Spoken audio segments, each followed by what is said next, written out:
we are good to go on that. So I'm about to start the episode. Let me go into the Remarkist app and get that time to go. The name of this episode is Take the Deviled Eggs, ... Oh, we should have made deviled eggs this morning. Yum. That's what I was mentioning. I mentioned that last night. All right, everyone. I don't think I could have woken up early enough to try. Me either. I'm having soft-boiled eggs. It's too early for those. It's even too early for chocolate, and that's saying. I don't even have a cup of coffee, guys. I don't even have tea. Yeah, neither do I. All right, everybody. We're going to do this. You know the drill. We're all going to hit the play button on our remotes at the same time on the count of 3. 1, 2, 3. Oh.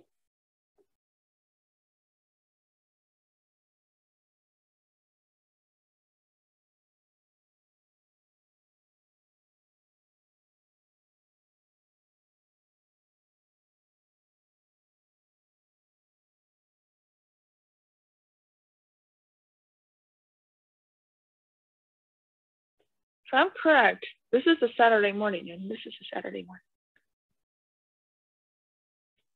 I could feel that.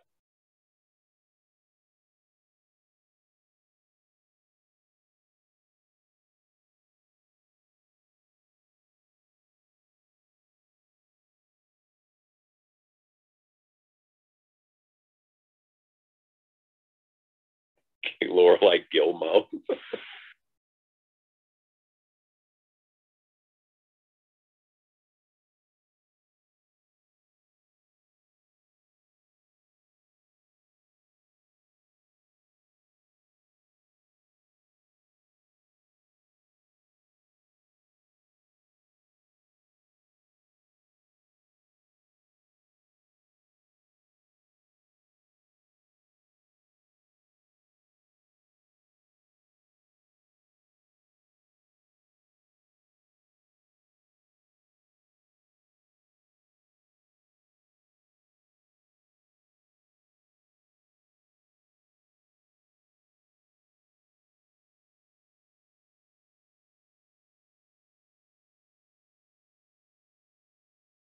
This is totally me.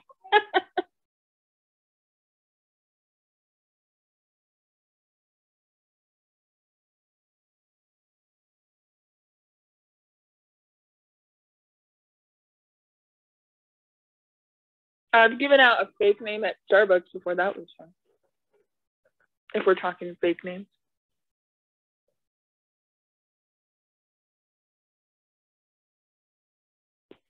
I come up with those kind of projects when I actually have something really important I'm supposed to do, but I don't want to do. Then it's really the time for me to like call people to tell them to stop sending me stuff. Does anybody, like, when they're cleaning or like going through stuff, get distracted by seeing like, oh, like I haven't seen this in a while, so like you're on your floor and just like looking at things instead of like cleaning?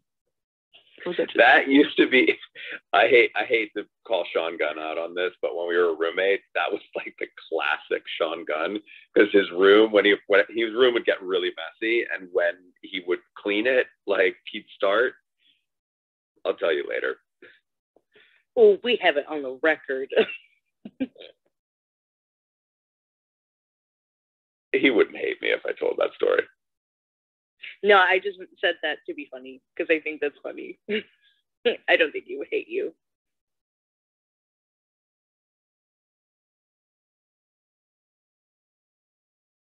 Oh, Taylor.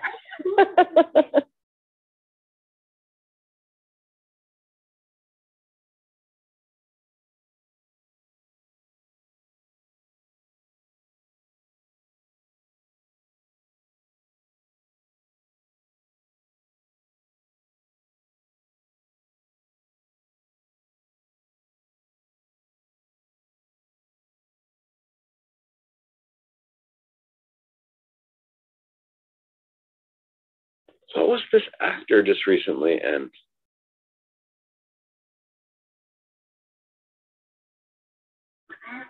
He's in something where he's like a mobster that I watched not long ago. Oh, he was in something where he was somebody. Oh no, wait, what I'm talking about? He's from this episode with the rent. With like he owns he owned the building, right?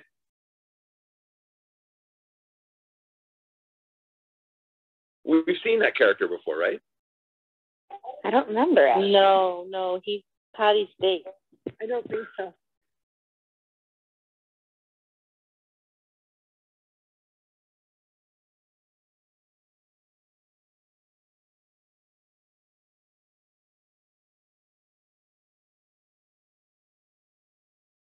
Oh man, this is gonna kill me now.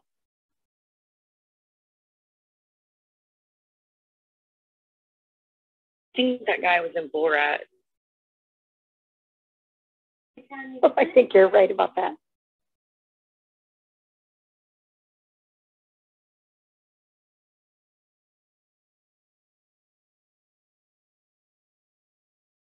That's so annoying.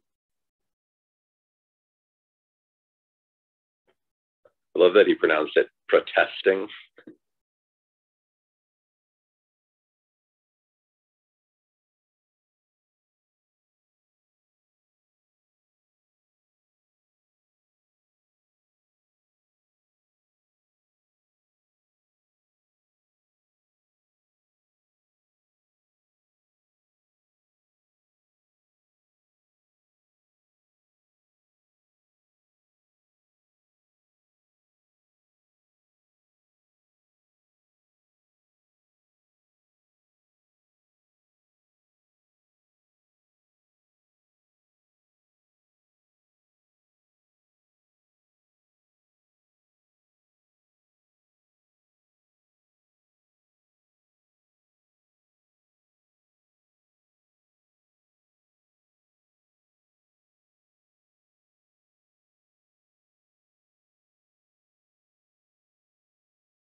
That car doesn't look like it was that expensive.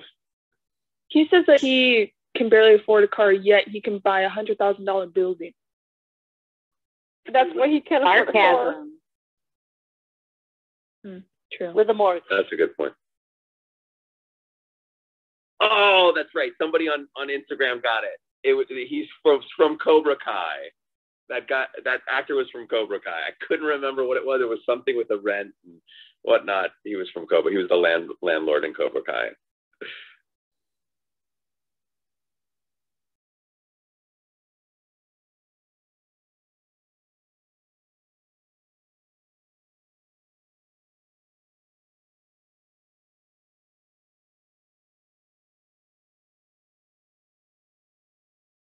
It's impressive. That actor has been working for a long time.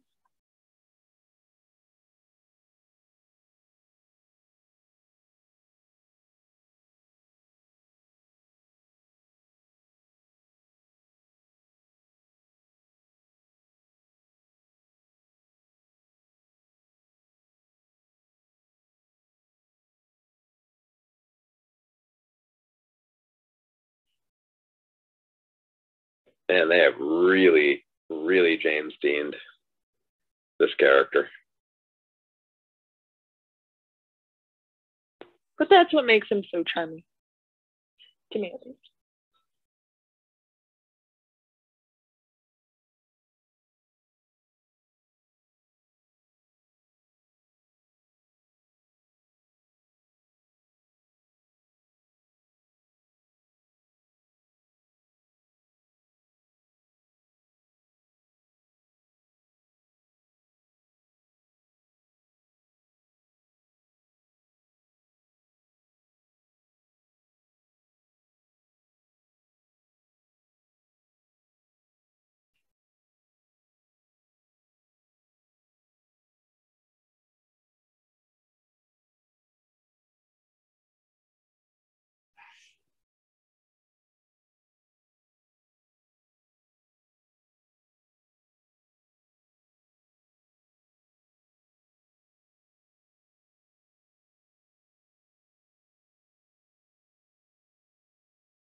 This is cool. Really complicated.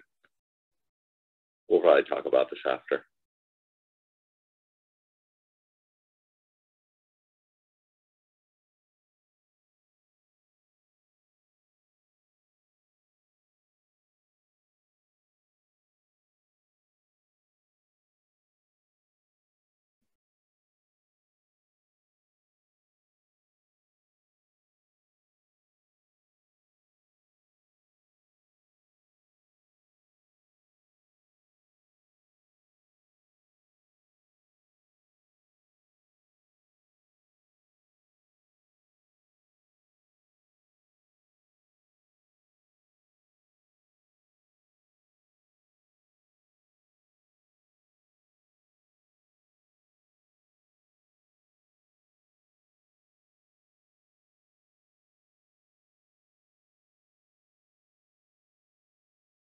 So Minnesotan to say somebody sorry.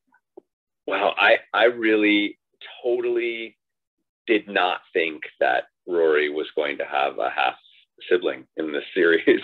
I mean, I didn't know that she did. And even when I mentioned it, like way back, I just was mentioning hypothetically, knowing that it wasn't going to happen.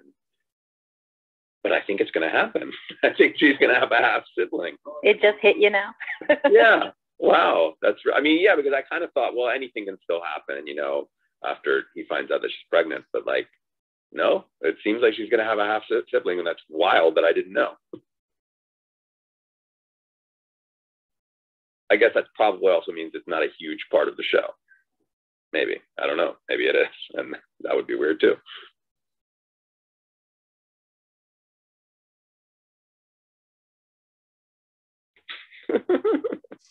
This is so great. I love Kirk.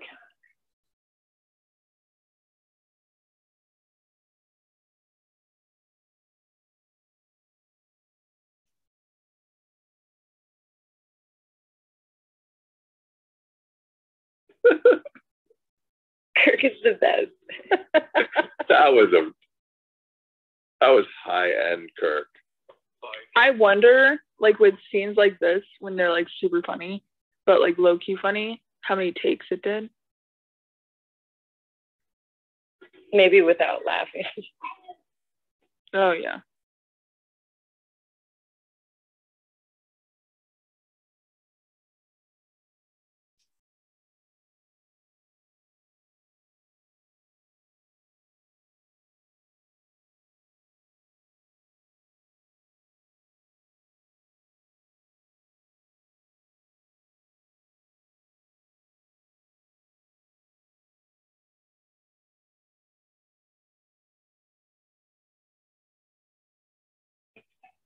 Jackson's truck is my favorite.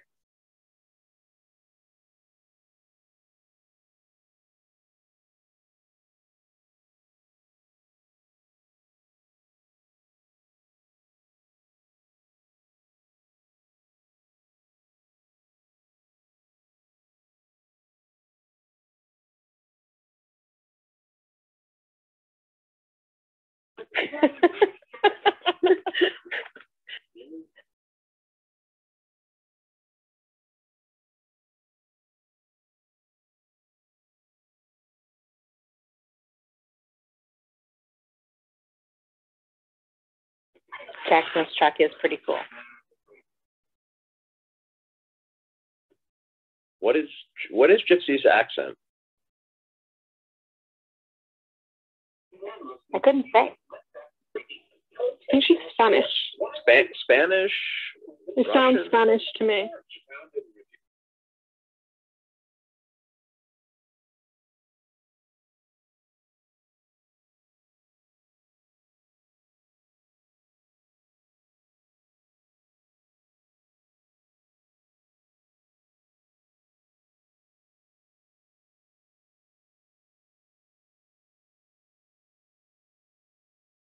I love these two.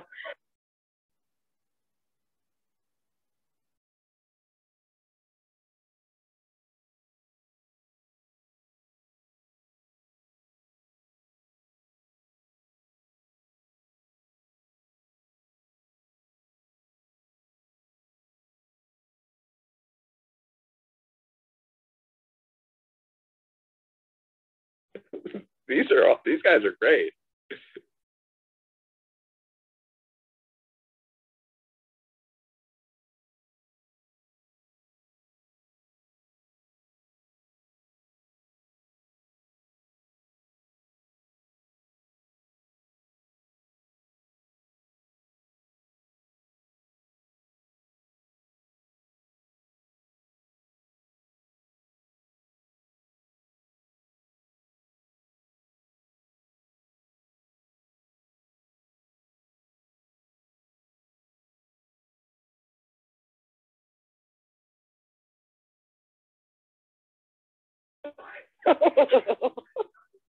That was so great. His reaction was so good that the editor was like, gotta put that little shot in of him laughing.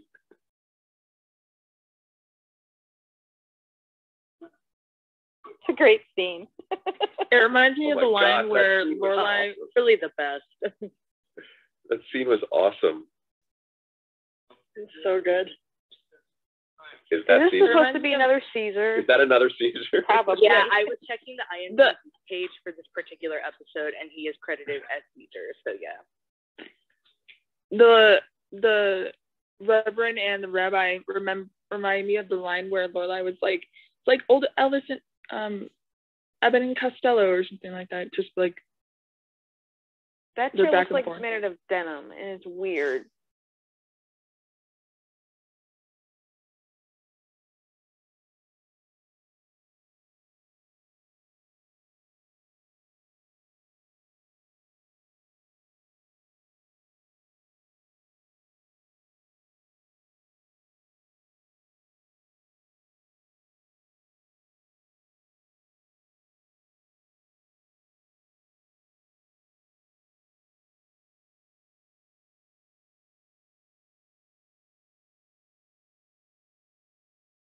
Definitely thought up by man.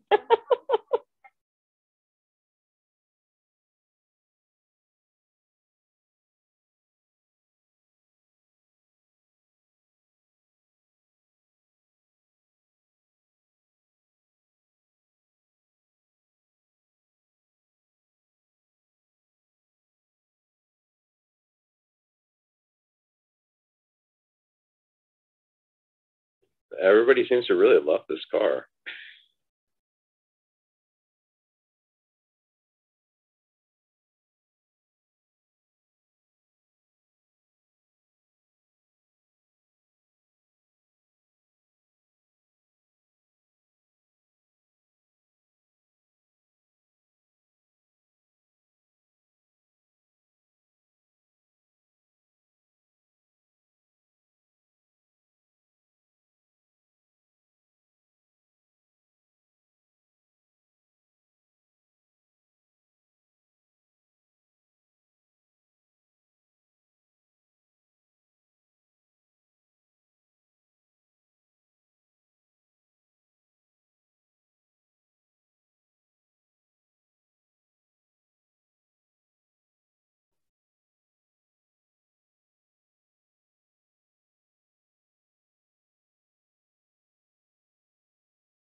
I love this part.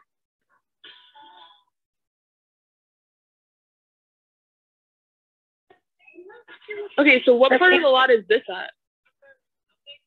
This would be this. I think this is behind. This is on a street that's like. It's on a different street. That's like not the Stars Hollow lot area of the lot, which is.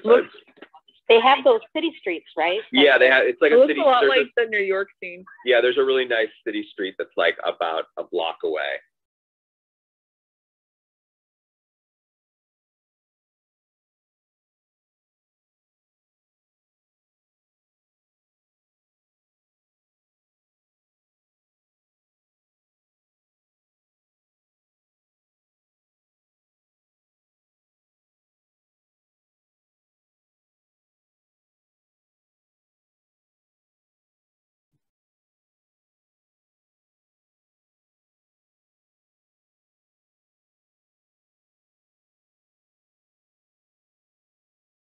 It's like, how many times does she have to say no?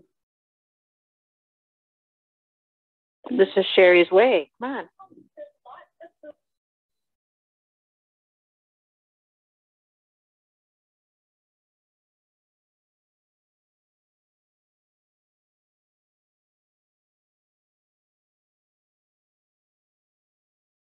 Pregnant Sherry is nice Sherry? I was gonna say, I think she's quite nice. It's not. This is not bothering me. I mean, yeah, she asks a lot of times, but she really wants her there. Lorelai's clearly uncomfortable trying to. I don't know. Of when she, it doesn't bother. It doesn't bother me. Seen in my mind. It doesn't the bother opposite me. of when she said she didn't need to know Lorelai early on. Yeah, it's true. I think that's why I like it a little bit more.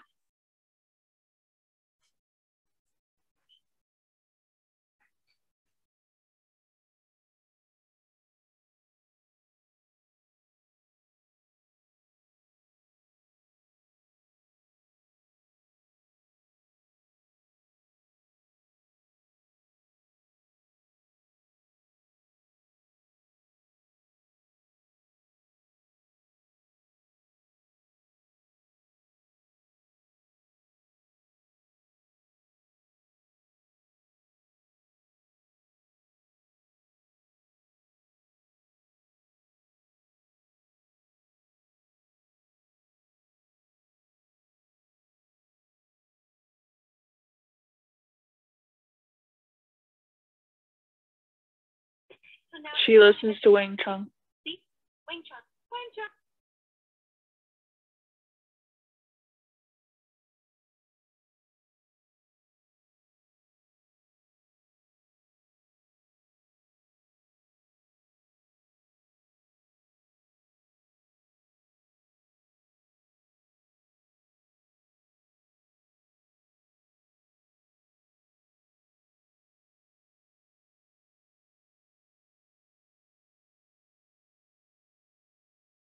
Very rare to have a baby shower where no one knows the mom.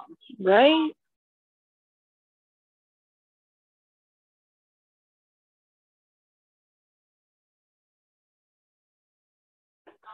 The movie. It's actually a good movie. I forgot all about that movie.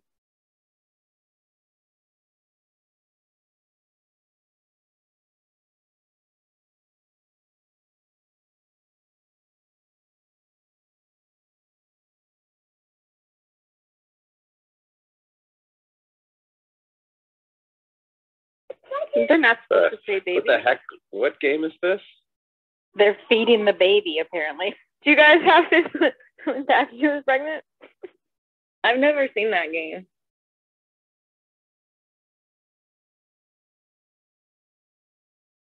I've been to plenty of baby showers in the last few years, and we don't do any of this, really.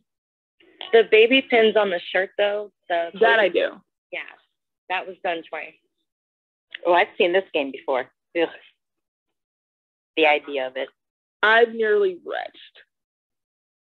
I can't handle these doo-doo games. One was horseradish, and it was.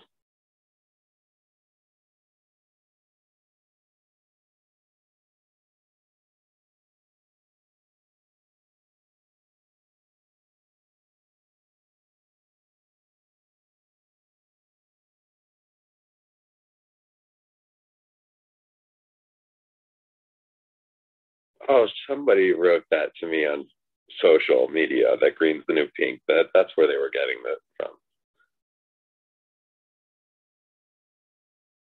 When we painted my daughter's nursery green, somebody said that. Well, so before you were even watching this. Yeah, before I didn't know. I that's where they got the reference from.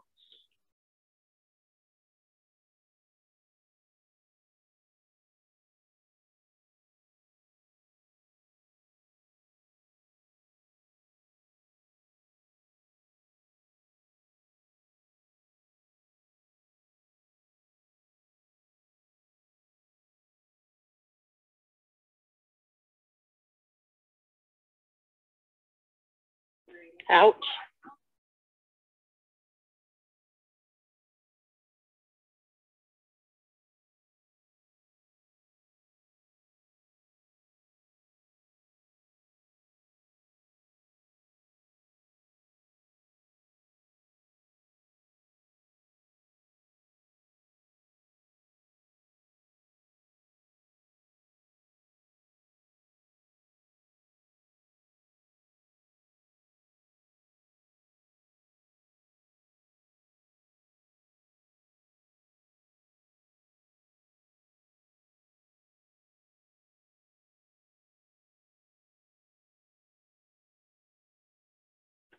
Ooh, that's awkward. That's awkward.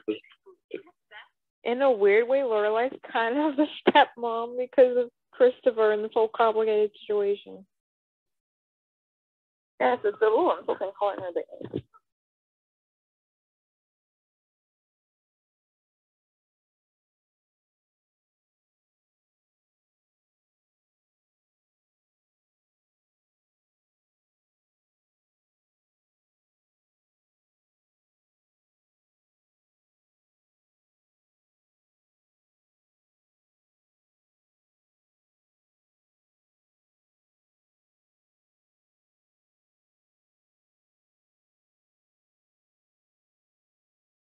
Is she doing this on purpose or she's just naive? I think She's just dumb. I think she's just naive. I think she's just not aware. I don't think she's trying to be mean.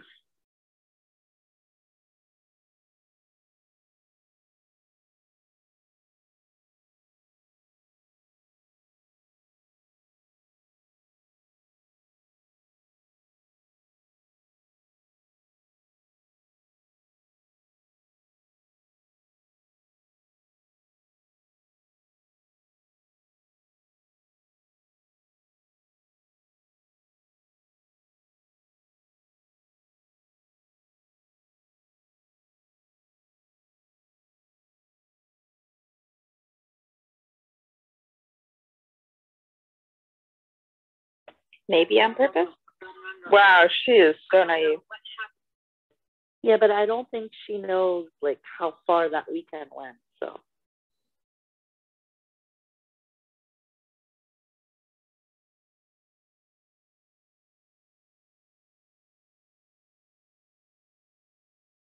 I don't think it's on purpose. No, I think she's oblivious to it.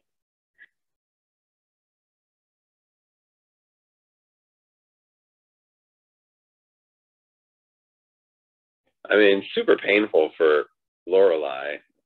Easy to like be upset with Sherry, but I don't think she's doing that on purpose.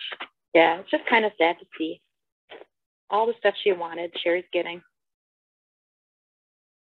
That's kind of why I thought Lorelai should have stood her ground and said no and passed. Just, not put herself through this torture.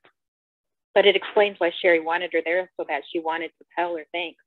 Yeah, correct. Yeah, which I think that makes Sherry look good.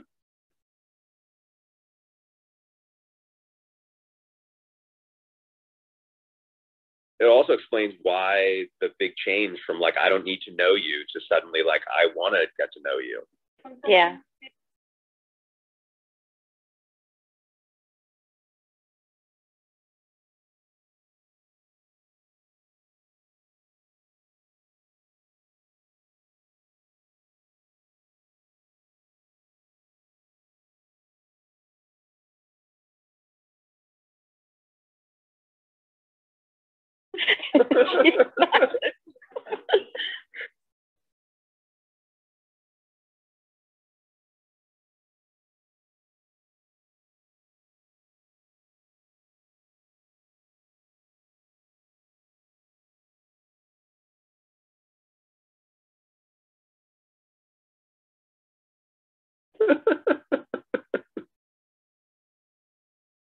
Okay, Uma.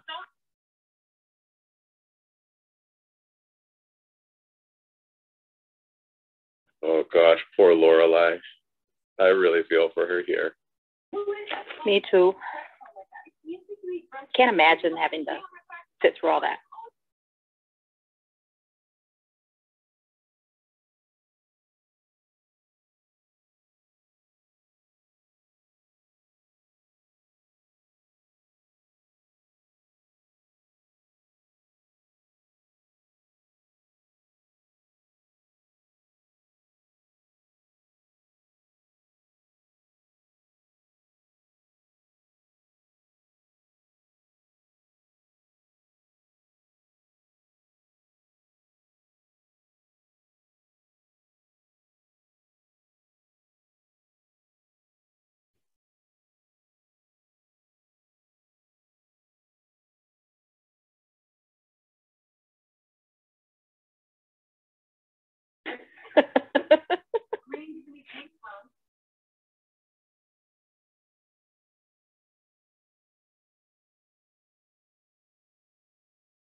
I love that she messed up her bathroom.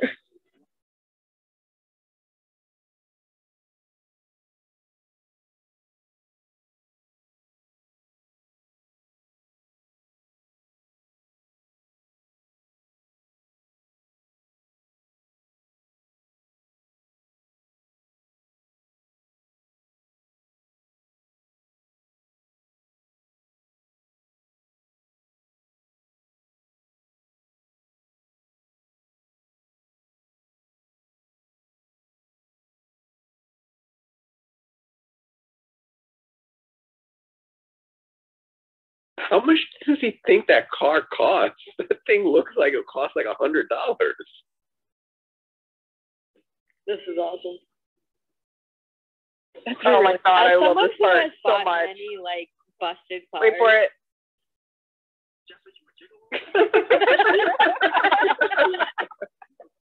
Favorite line. He could be, you know. Probably the best Walmart. episode.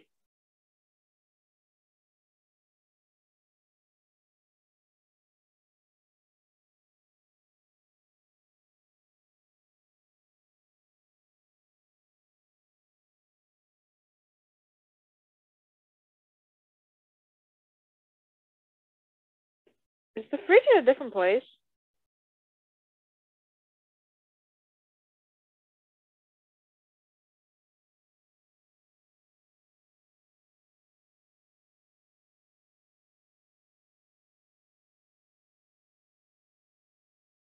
One of my favorite scenes between them.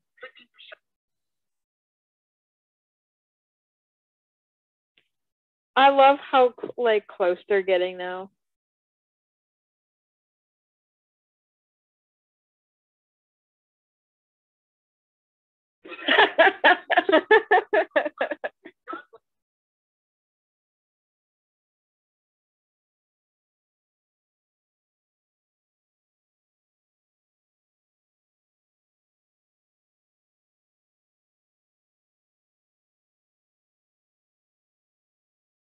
That's definitely not a screen.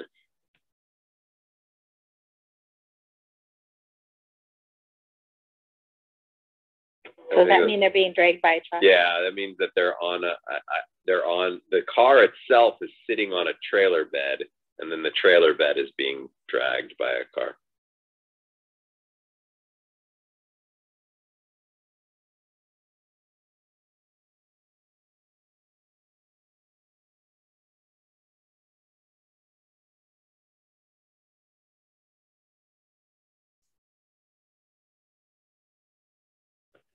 I think, I'm not 100% sure. Don't they sometimes do drive, but just like in circles or just very short distances? If it's like, just driving to a stop or something like that, maybe, but not a big long scene like this.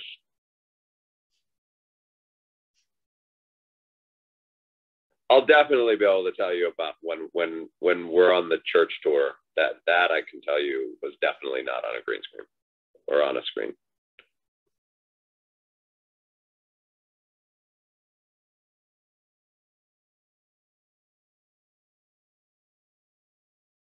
I knew she'd go clean it up.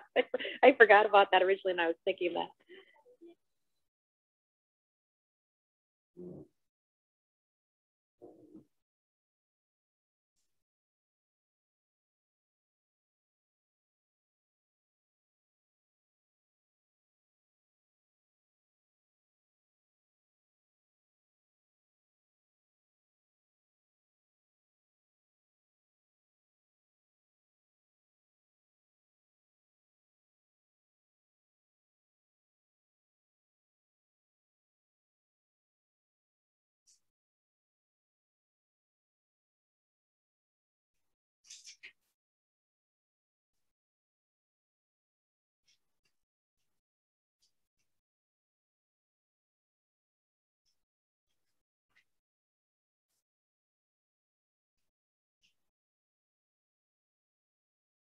I love this.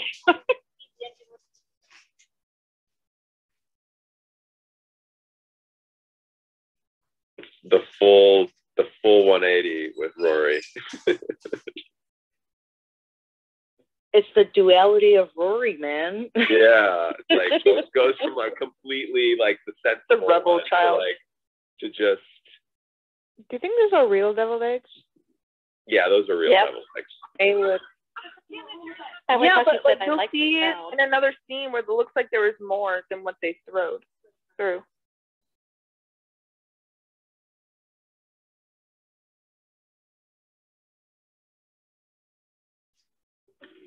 She's fun.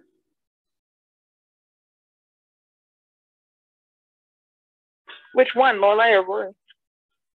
Lorelai. Yeah, like this is them really driving. She's trying to skid her wheels. That's so great.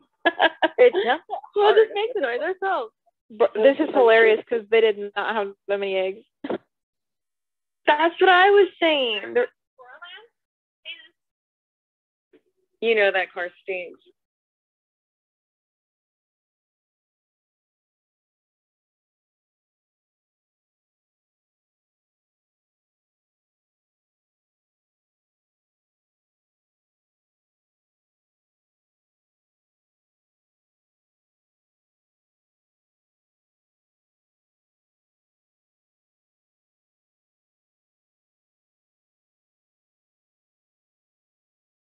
That's Daniel Palladino.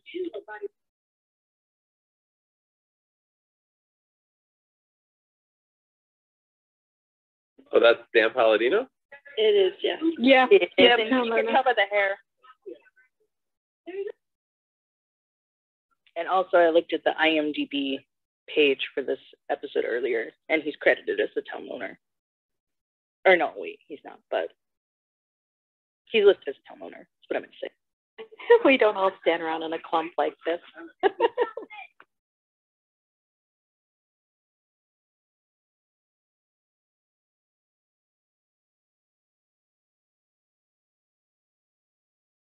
Oh no.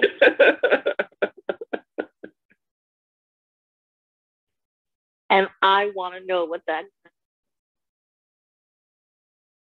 I don't know why no one just didn't go up and turn it around. It's not like it was very far.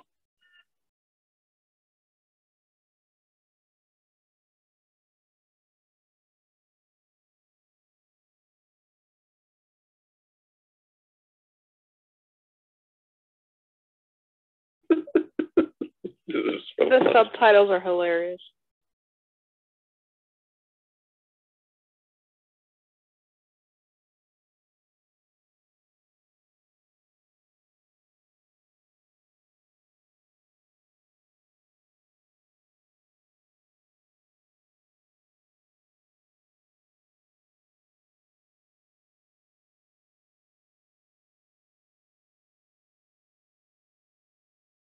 Oh no.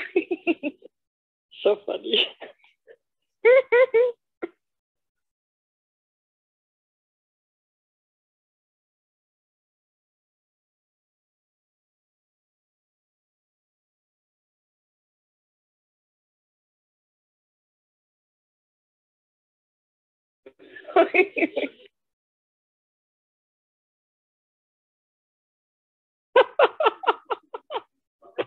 I love that line. Somebody prepared deviled eggs to throw in my car. And Luke's like, yeah, that's paprika. That's so funny. She was having a field day.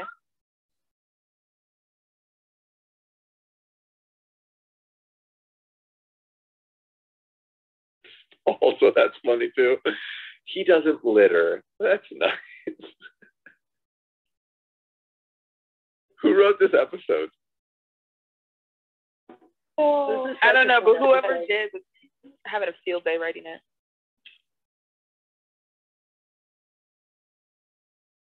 it. His face, it's like the biggest like F you. Well, that was lighthearted. Okay, that was a good one. That was a short episode. That was only 40. I love how Luke points out they must hate you a lot since they prepared the eggs. That just cracks me up. That was funny. Oh my goodness, that was funny. All right, I'm opening up the couch the couch has now grown magically longer. There are a bunch of new cushions here. Please grab a spot up here on the couch and join in a lively discussion. Also, Daniel wrote the episode. Hi, everyone.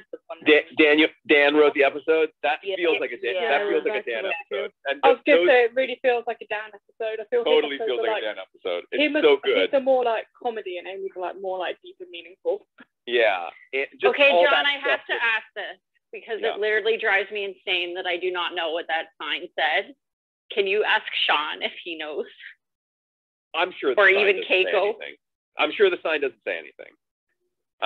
You could tell there was like painting or something on the other side. Yeah, but I'm sure that it was just gibberish. It probably didn't actually say anything. It's sort of like there was a recent episode where we were talking about that as well. The joke. How it was last episode or the episode before where the episode begins with the punchline of the joke. They didn't come up with the joke. That was the fun that they were having in the room, was just coming up with the funniest punchline that they could, or the most interesting punchline that would get everyone thinking. That's the same thing here. Like there was no actual anything thing there that we'd know after all these years, because the show that was aired years ago. So I reckon if there was anything there. No, that's just a writing. They were just having fun in the writers' room, let's just come up with like the funniest gibberish that you could say.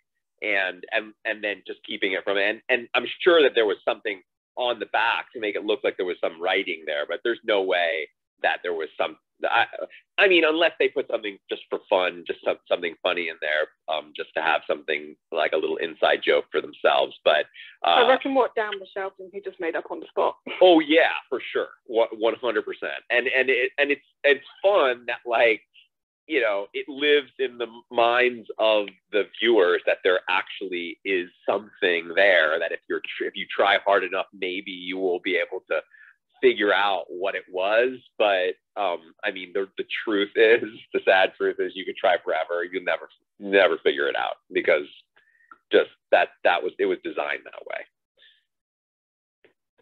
Samantha is flashing at the bottom. Hi, Samantha. Hi. I think that can qualify as a MacGuffin, right? Correct. That is a perfect example of a MacGuffin. Yeah. Oh, what? A MacGuffin. It's a literary device, where it's a thing that characters are obsessing over and audiences are obsessing over, that has much less real, like it's. I mean, also, like, you know, there are like objects can be MacGuffins as well. Like you could see, like, for example, like it's a literary device where that sort of throws the audience off a bit, has you focused on this one thing that is not really as necessary as to the narrative as you would imagine it to be. That makes sense with a couple things that happen in the rest of the series. Yeah, like I'm trying to think of some other like classic MacGuffins, like the word was coined by Alfred Hitchcock. So, like, for example, Maltese Falcon, the Maltese Falcon is a MacGuffin.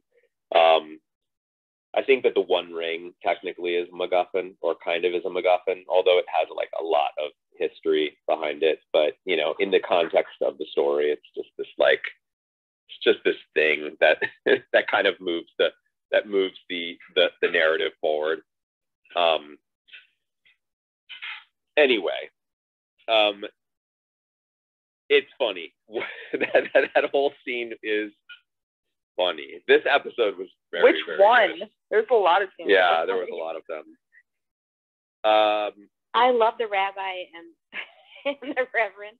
And I really forgot how much I liked this episode till we started watching it. It's just so funny. But I love those characters. I love how they just make everybody fun on the show. Yeah. I love the concept that it's such a small town that they actually have to share a building for both religions. Yeah.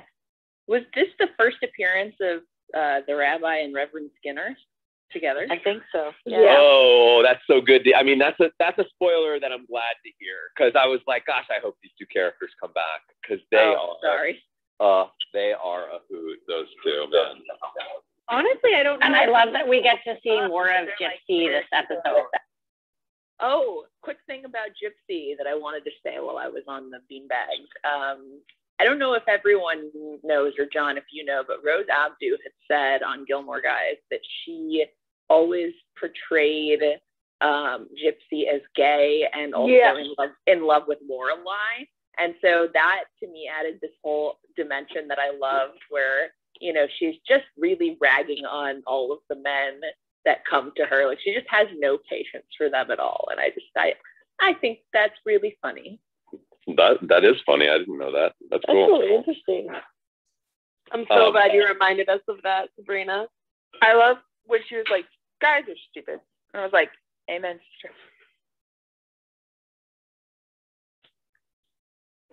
Not all guys. Well, no. It's just like the reason why she said it.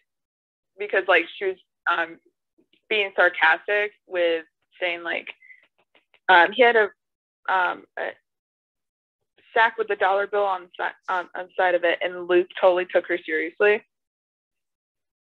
I just love that they wrote her in a position where she can actually outmaneuver, outthink. Like, she can be superior to guys because they bring their trucks to her and they're just sitting there complaining, and she knows everything she's doing, and there's nothing they can do about it.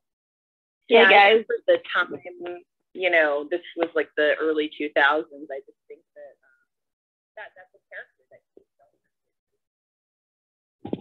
Audio is muted. Your audio. I think you have your finger over your mic. Oh, me? Whoever was just speaking. Oh, yeah.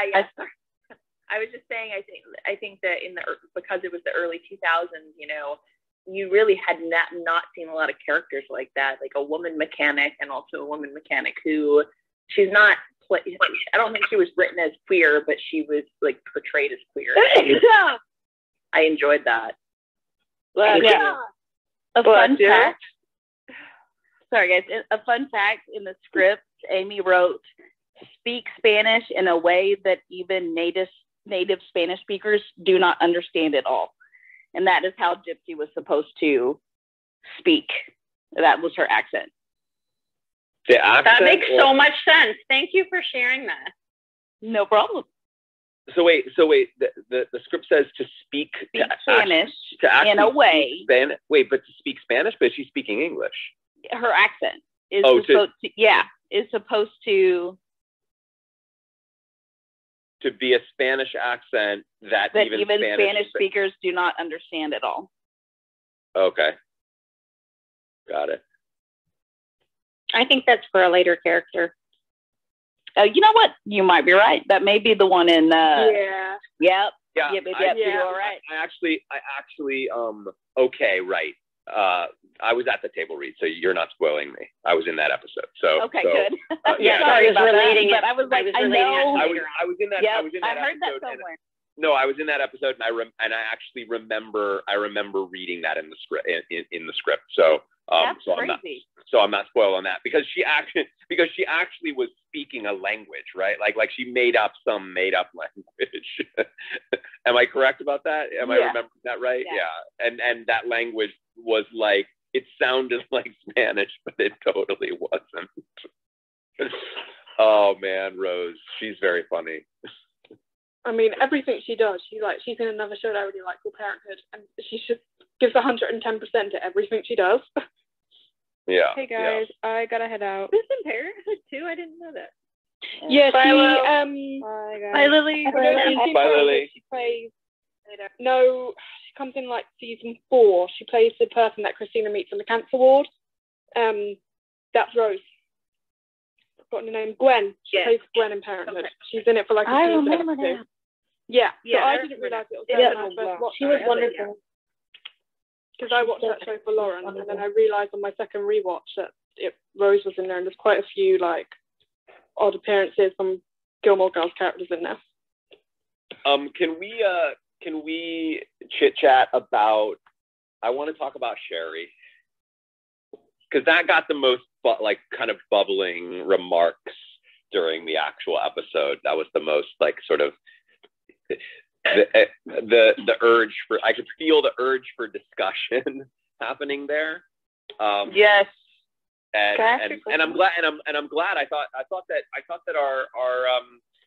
our commentary track was nice tonight, or today. Sorry, or tonight, I guess, if you're joining us from overseas. But I could feel the urge to get into a discussion there. We resisted. No. I mean, it was good. The remarks that folks made were they were. Yeah, it was good, but I feel like we want to discuss it. Yeah. Am I wrong about that? No. All right, let's talk. I think like with Sherry, I'm not sure. Huh? Oh, not me. Sherry was trying to talk. No, I said Tasha's her she's echoing. Sherry, you want to go? No, I said Tasha, her sound was echoing. Am I good? Oh yeah, Tasha, your sound is a little, and there's like some little clicks and stuff that we're hearing in the background. Am I good now? Now you're perfect. Look Okay, at that. I won't move. I think like with Sherry's a slippery slope because we don't really see her. Like the last time we saw her was when she first came to town and she had brown hair, and she was mentioned a couple times after, but this is actually the first time we see her fully, more than just like a couple scenes. And I think like maybe like she didn't have to be forceful on like inviting Lorelai, but I get why she did it, and we kind of mentioned it when they were in the bathroom, because like she wanted to say thank you. I guess like she had good intentions and her heart was in the right place, but I think like her execution and like just the way she was saying it just didn't come out right, because to me, and I could be wrong, to me the way she was like saying like thank you and saying like that they didn't plan this to happen, and how like Chris talks to the baby and like things like that. I think to me maybe she was saying that like oh, like you did this, and Chris is gonna like be there for the baby, and I don't know, maybe she just like in the way she said it, she was just saying like I got what you didn't get type thing, but I don't think that was her intention. I don't think that was her intention at all. No, but it's just the way it came across. It's like how it. I think it's just naive. I really liked Sherry. It's funny, like it's so funny how this show. You don't want to like her, but you do. It's funny. It's how the show really subverts your feelings about characters so well. This is a character I never ever would have thought that I would feel any different about her than I did the first time that or the last two times that we met her, but I liked her. I liked her. I mean, I did, I found her to be a little naive, and a little oblivious, but I thought she was sweet. And that whole thing at the car, I get it. Like, it's super annoying. And from the perspective of somebody like a Lorelai, and if you're putting yourself into Lorelai's shoes, or if you're somebody with a personality that is similar to Lorelai, I could see how a personality like that could really be grating. But I think she was, she just really wanted her there. And I do think that it was because she wanted to tell her that. I do think she wanted to say thank you, and not to rub it in her face. I don't know. I've done that before. I've done that to people where I really want, somebody who I really wanted to, come to, to hang out with us or whatnot, and who was going to go home, or, and we just really want them to stay, and you just keep egging them like, oh, come on. We have Amanda, Amy, and Nikki flashing. Well, I just was going to say, sorry, I was going to say this right after Tasha said, I don't think she realized how she was rubbing it in Lorelai's face. That's what I meant to say. Yeah. Yeah, exactly. I think that's okay. Also, real quick, veering off a little bit, because I'm making drafts of tweets right now for today and tomorrow's episodes. We're doing 2 episodes tomorrow morning and then 1 at regular time in the evening, right? Yeah, correct. And tomorrow, and by the way, tomorrow, the 2 episodes, I'm going to do something slightly different with the couch, just for fairness to everyone. Last time we did the last double features, those who got up onto the couch were there on the couch the whole time.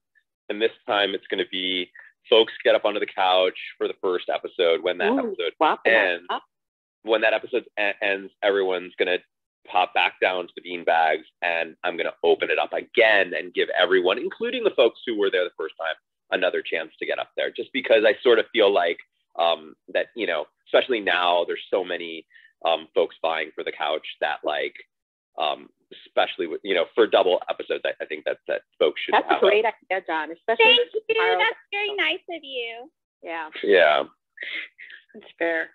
So Amanda, I see you flashing, and then Nikki.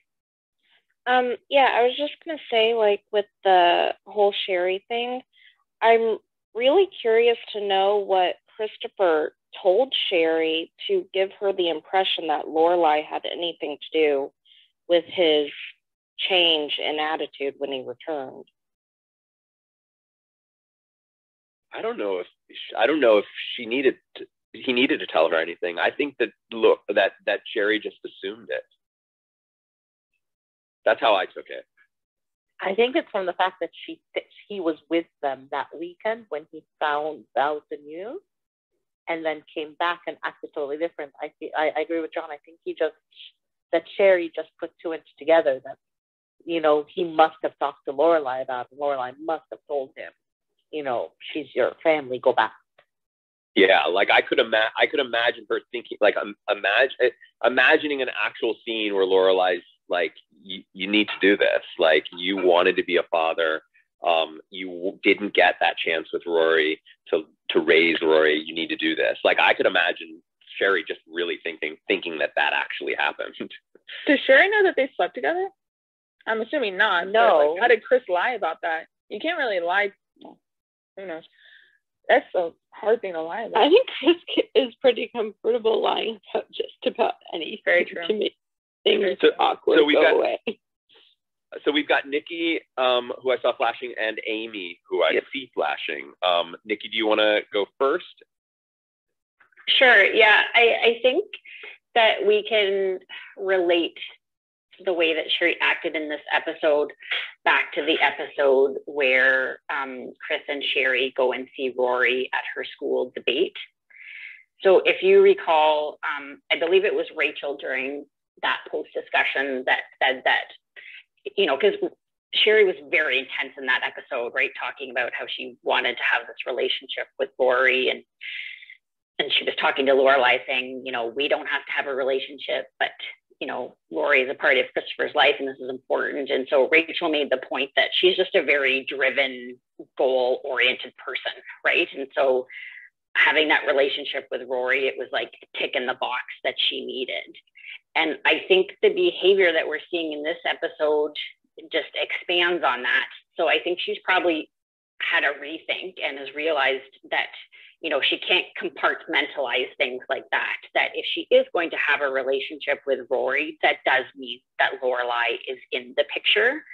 And I think she sees the influences that Lorelai and Rory bring to the relationship between her and Chris.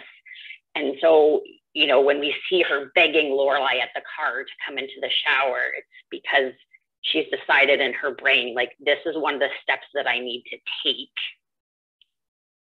so that I can tick the box and say, yes, I have a good relationship now with Lorelai, and all of these pieces are fitting in. You know, like, she's the person that's planned her C-section, right? Like, everything just has to be planned out I guess is the word to say. Nikki, do you think that means that she doesn't actually want a relationship with Lorelai, that she just wants to check the box off that says that she does? I'm trying to unpack that, because that's sort of a complicated idea, right? Because if you actually check the box off, that means that you actually have the relationship. But just the very idea that it's just so you can check a box off, kind of, it's sort of strange paradox, right? Like it feels like they contradict one another. So I'm wondering what you think. Do you think, or others think, do you think she really wants the relationship, or do you think that she just wants to check the box off? And I don't know. Again, like I think it's a bit of both. I really think it's a bit of both. I think initially it was more focused on like ticking the box, but like I said, I think that she is starting to have a bit of a rethink and seeing how I can tick the box, but also there is benefits to having a relationship with these people and how it can impact my life. And I think that I'll be super quick because I know Amy's waiting, but I think that it's less about ticking a box for her, and I think it's more about she's rethought of none of my friends have kids or like kids, but Lorelai is a mother, and Rory turned out pretty great, so she must be a pretty good mom, because she asks her, what books were you reading when she was when you were pregnant with Rory? So I think she's just pumping Lorelai for mothering information because she doesn't know anyone who has kids. Or she's trying to make Chris happy.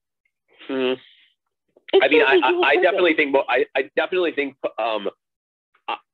like I don't know about the just like simply pumping her for mother information. I mean, I think that's part of it, but I really do think that she admires Lorelai.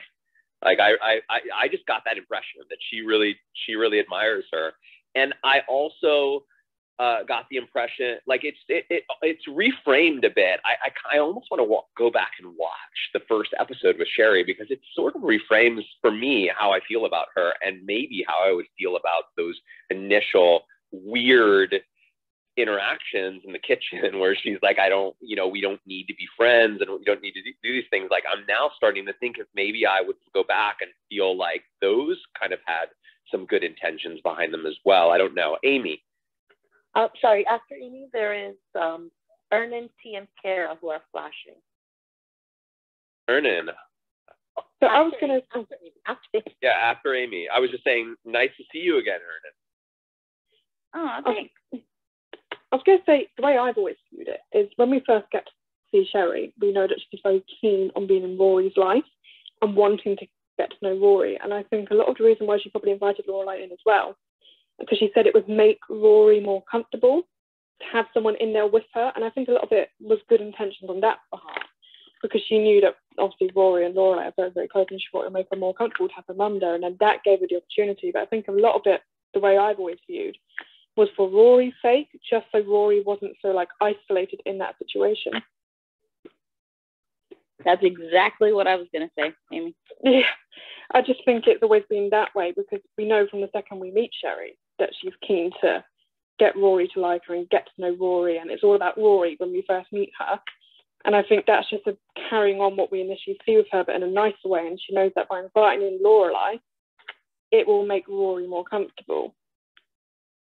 Yep, like Lorelai is a step to Rory. Exactly. She's almost like, and I think then as it went on, she genuinely got to, talk to her and be nice to her. And I don't think it was malicious at all, but I do think it was primarily for Rory's sake more than anything.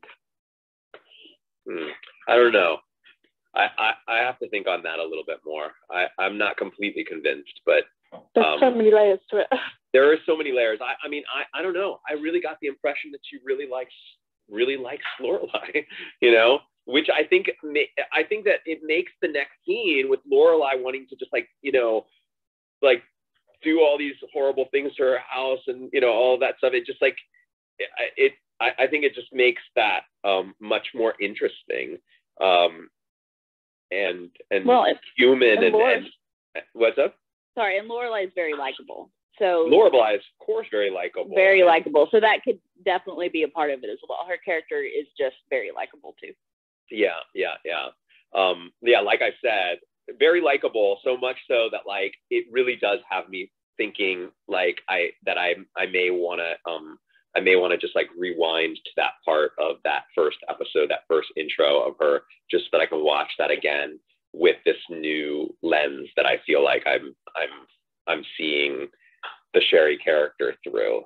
I mean, it's not like I'm like, oh my gosh, I love the Sherry character. I have some, like, there's just a little bit of heart that I have there for her, you know? I don't know. I don't imagine she's somebody that I, you know, personally would connect with, but I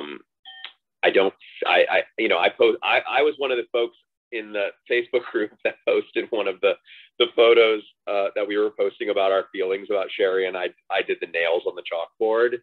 And I don't think that I don't feel that way about her in this episode. T's flashing down at the bottom, John, when you're ready.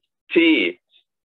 Hi. I think her intentions about Lorelai are definitely sincere. I don't think that she's got any malice or anything behind it. I think she's genuine when she's expressing that she thinks that Lorelai did something to encourage Christopher to be more involved and be a better person, you know, for her relationship with him.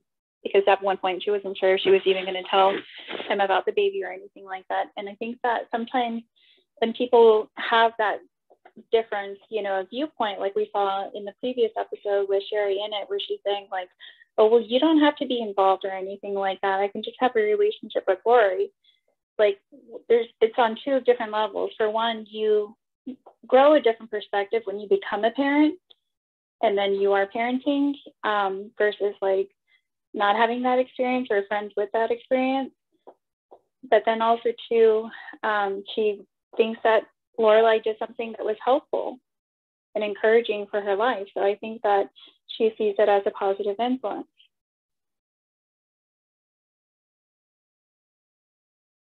Yeah, I agree. Sometimes I wonder a little bit if Sherry wants to get along with Lorelai, not just because she likes her, but because it would make things better for Chris, because Chris cares about Lorelai. Sherry must know that he's upset that they're not talking. And maybe if she thinks that she can kind of make things right between them, that it might make things right between Chris and Lorelai a little bit more. But I don't know. I just sometimes kind of wonder that. I mean, I don't think she was trying to hurt Lorelai and all that. I kind of wondered at first, but then as the scene went on, and like I said, I hadn't seen this one in a long time, and I kind of forgot about how much I liked it. But I feel like she's just trying to like repair a relationship between everybody in a way and make things better going forward, since she knows they're going to have to be in each other's lives. But I can totally see why Lorelai was upset and wanted to destroy the house, because she was just feeling hurt, because it kind of was everything Sherry said to her was everything Lorelai didn't get. And it's kind of sad to see. The writers definitely wanted to hurt Lorelai. I mean, that was the design, you know. Yeah, that was the idea. But I don't think that the Sherry character wanted to hurt her. No, I agree with T. I don't think there was any malice there. I think it's fair to interpret this that the character has grown since we first met her. I mean, when we first met her, we knew that she was hyper focused on having a baby, right? That before she met Chris, she was even considering having a child on her own. So, you know, now the fact that she is having a child, like it's a major thing for her, and she is probably reevaluating a lot of aspects of her life. And so I think she probably does see the benefits of having a good relationship with Lorelai. Reminder that Kara was flashing. Kara. Sorry. It's fine. I was just going to add, as a step parent, you have to try to blend the families. And I really think that's what Sherry was trying to initiate. Yeah, that makes sense. Kara, are you speaking that from experience? Yes. Very cool.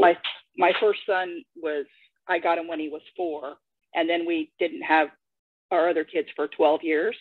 And it changed when I had my own kids on how I viewed my first son's birth mother. Very interesting.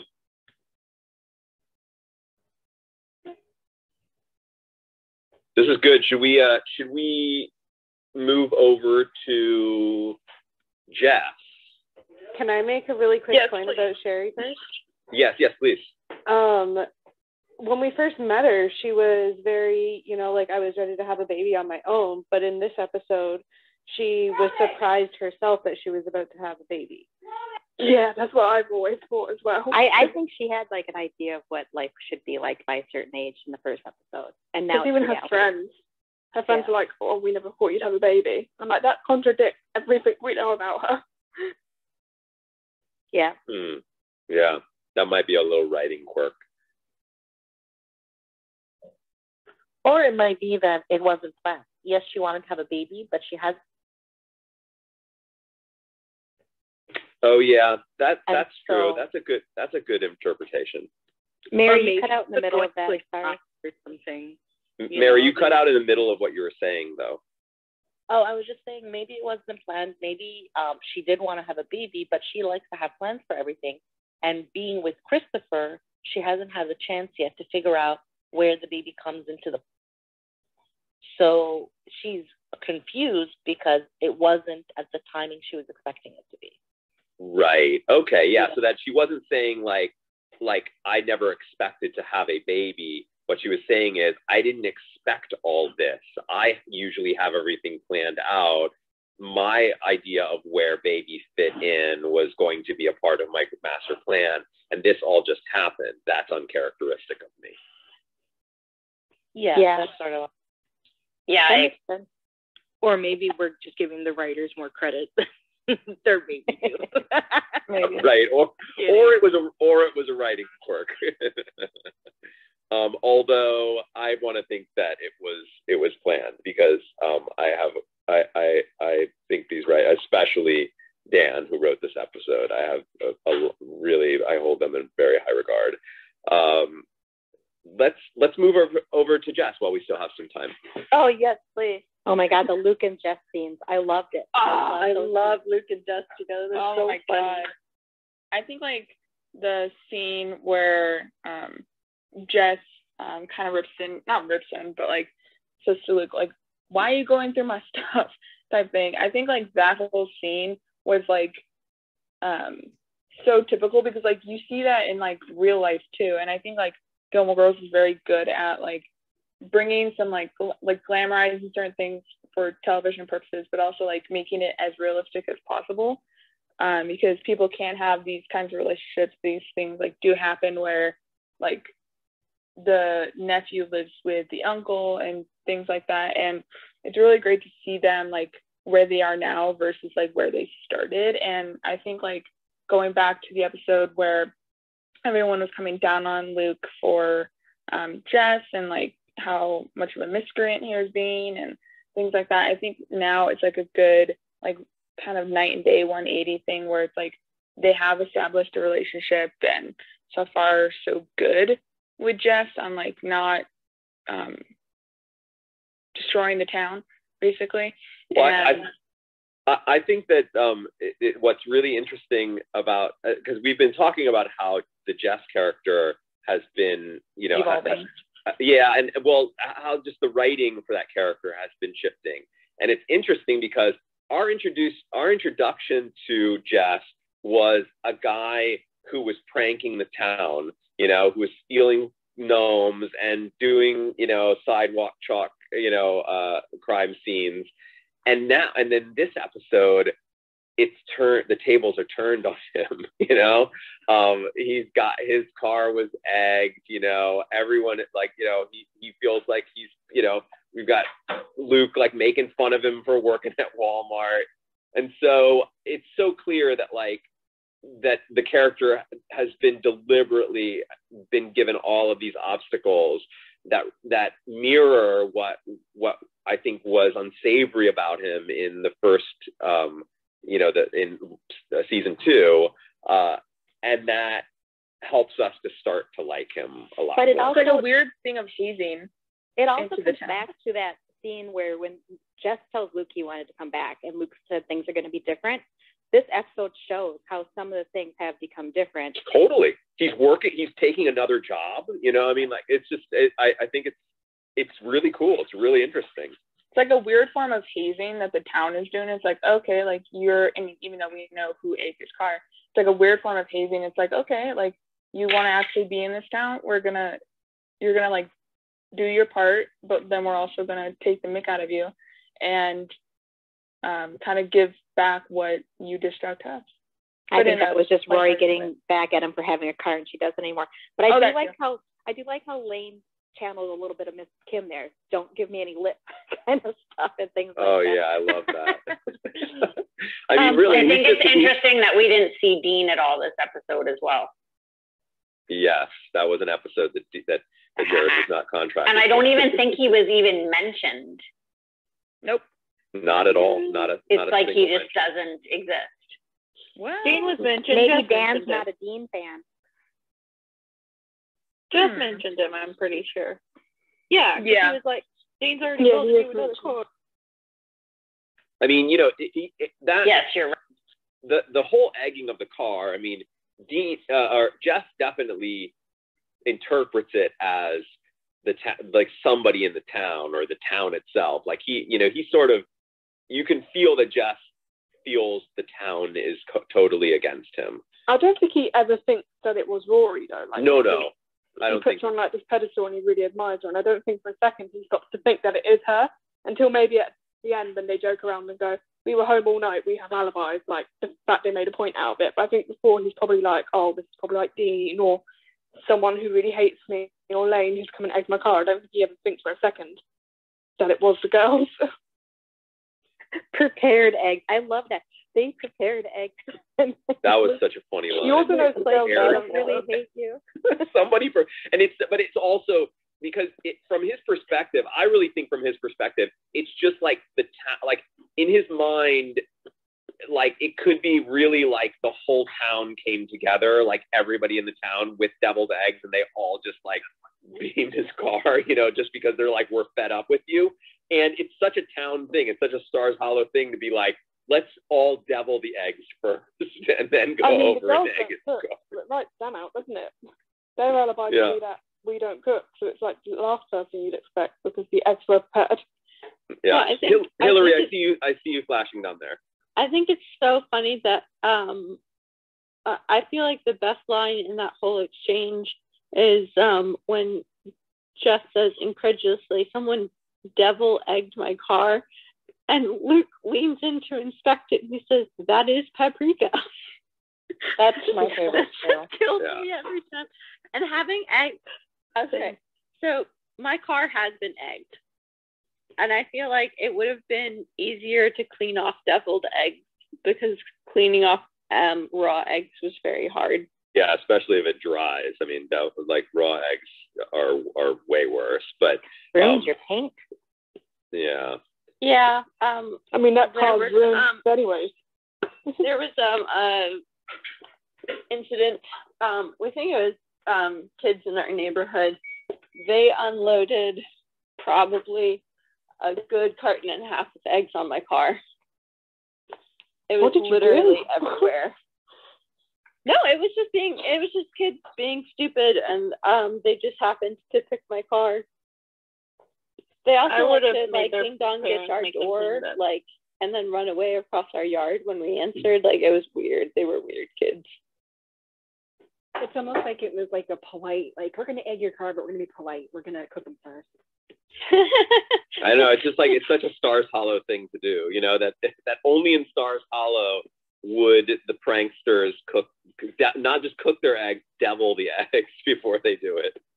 Well, I wasn't here during the episode because I had a crash out nap on the couch. So we had a really weird sleep schedule this weekend. But anyway, did you guys go over the fact, do you know who the town loner is? Like the person who plays him? We had a big discussion about the town loner. Yeah, it's Dan. And about that, and just about that. I never knew that.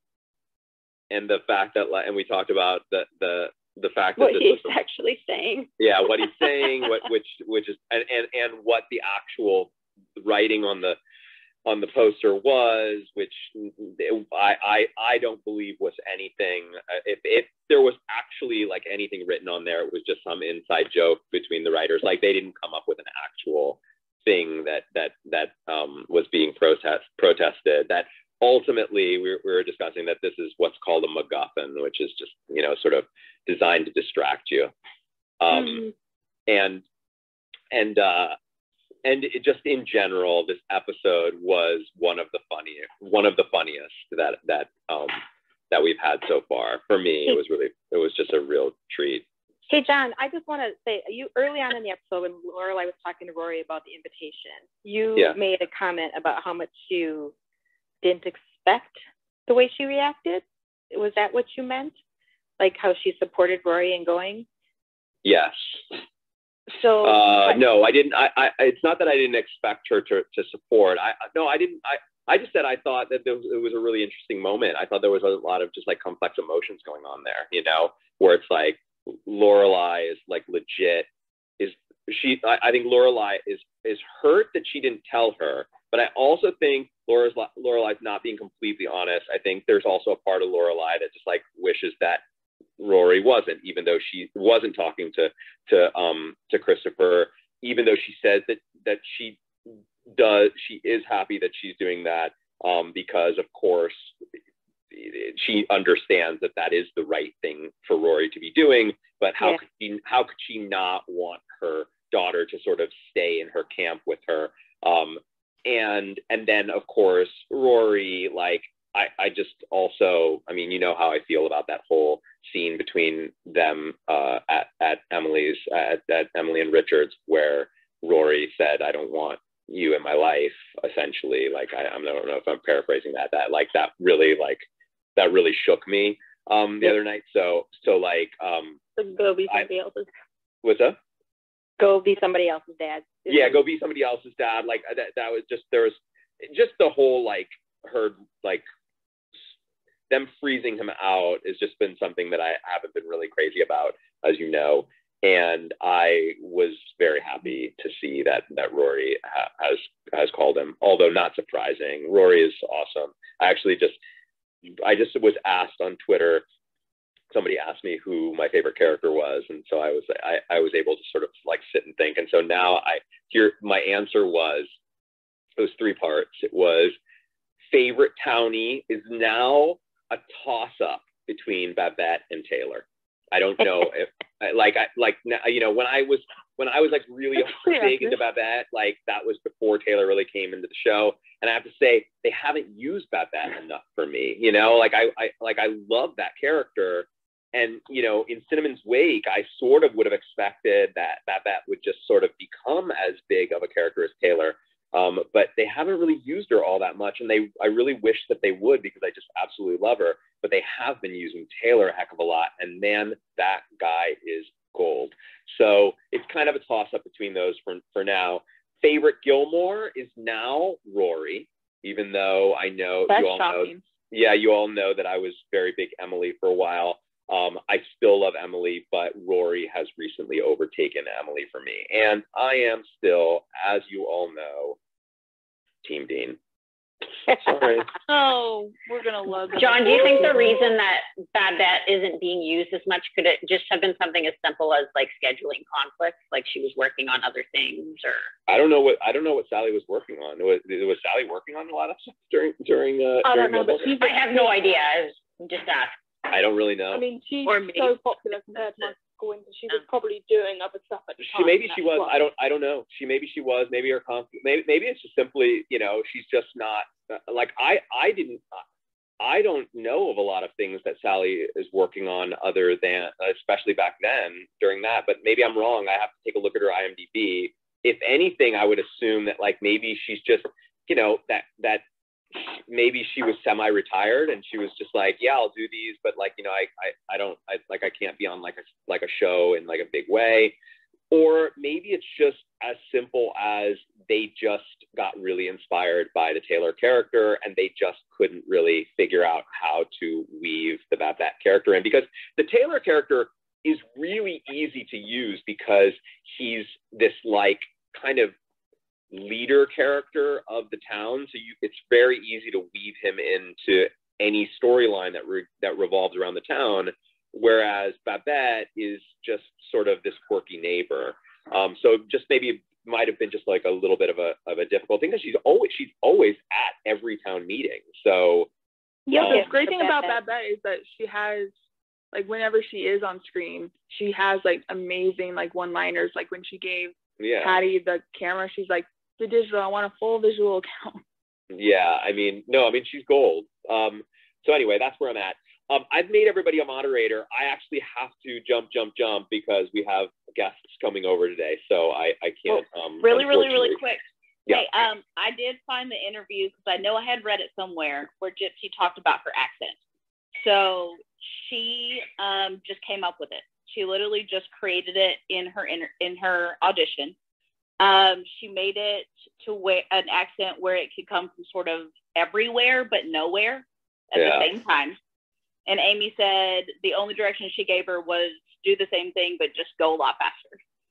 Yeah. Also, Chris wanted to say something. She's it kind of has this like Spanish thing at times, but at times like a Spanish accent, but then at times it has this like Eastern European, Russian kind of thing. She said it was Eastern European. She has a family member who's from that area. Yeah, like Armenian or Georgian or something like that. Hungarian, cool. Dominican, Romanian, and Lebanese. Oh, cool. So one last thing before I jump, and then I really do have to go. I was telling you really quickly about Sean. We were roommates together, and back then he's not like this anymore at all. He's actually like, like a very, very, it's funny how people change, very tidy guy now. But back when we were in college, he was, he was known to have like a disaster of a room. And every once in a while he would be like, I'm going to clean my room today, and then he would go in there and he would start cleaning, and like 5 minutes in, you would walk past his room and he's just sitting on the floor in the midst of all of the junk, just reading a book that he found in the junk. And Chris, like, you wanted to say something. I'd be like, how's the cleaning coming? How's the cleaning coming, buddy? Oh, no, Tasha. It's going great. Yeah. Enjoy your day, John. Thanks again. Yeah. Thanks, thank you, everybody, for joining me. Thanks, John. Thank you. I will be back. Thanks, John. See you tonight. Yeah, I'll be back tonight at 7 p.m. for anybody who wants to join us. And then One of my favorite episodes. We've got two episodes tomorrow, an 8 a.m. and an 8:45 a.m. for you international folks. The 8:45 a.m. one sort of softly, I guess, continues the band storyline-ish, I guess. So if you're really excited about that storyline, I would really, really, really encourage you to come join us for that one at the very least. And then at 7 p.m. tomorrow night, I already put schedule up for next week, so you can check that out in the Remarkers tab. Yes. We'll get that starting. I will start scheduling that in Clubhouse within the coming days. And I just want to know how you know that. How I know that? Yeah. I've been doing a little bit of my own research. Are you trying to get spoilers, sir? Yeah, because we will stop you. Yeah, I mean, I might have been looking at some IMDb's and getting a sense of when folks are in episodes, etc. All right. I love you all. Thank you so much for joining me. I'll be back. I hope that you'll join me again.